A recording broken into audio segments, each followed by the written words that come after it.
ताज़ा तरीन वीडियोस के लिए चैनल को सब्सक्राइब करके बेल आइकन और ऑल नोटिफिकेशन पर क्लिक करें ताकि आपको मिले हर अपडेट सबसे पहले।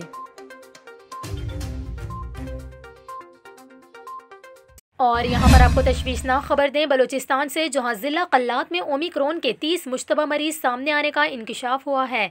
In charge corona operation cell Balochistan doctor Naqibullah Niazi ने मीडिया को बताया कि बलूचिस्तान के ज़िला कल्लात में कोरोना की टेस्टिंग के दौरान 2 रोज़ में ओमिक्रॉन के 30 मुश्तबा मरीज़ों के सामने आने का इंकशाफ हुआ।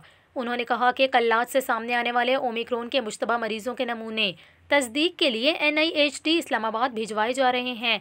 इंचार्ज कोरोना ऑपरेशन सेल ने बताया कि महकमा सेहत ने डिस्ट्रिक्ट हेल्थ ऑफिसर कल्लात को भी एक मरासला लिखा है जिसमें इन्हें हिदायत की गई है कि वो ओमिक्रॉन के मुश्तबा मरीज़ों को तलाश करके फौरी तौर पर करंतना कर दें। ओमिक्रॉन के मुश्तबा मरीज़ सामने आने के बाद महकमा सेहत ने तमाम डॉक्टरों को एहतियात करने की हदायत कर दी है। दूसरी जानिब वज़ीर आला बलूचिस्तान ने कल्लात में ओमिक्रॉन वायरस की मौजूदगी की इत्तलात पर इजहार तशवीश किया है।